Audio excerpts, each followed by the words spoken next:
Ein Jahr naturnaher Garten.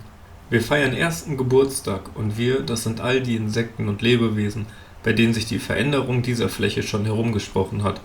Aber auch wir Menschen, die sich über solche Orte erfreuen, denen das Insektensterben ein Dorn im Auge ist und die unbedingt etwas dagegen tun wollen. Dass unsere Gärten unglaubliches Potenzial für die Artenvielfalt bieten, ist wunderbar und obendrauf kann dies auch für uns optisch ansprechend sein. Und wer würde nicht den summenden, brummenden und lebendigen Garten dem trostlosen englischen Rasen vorziehen?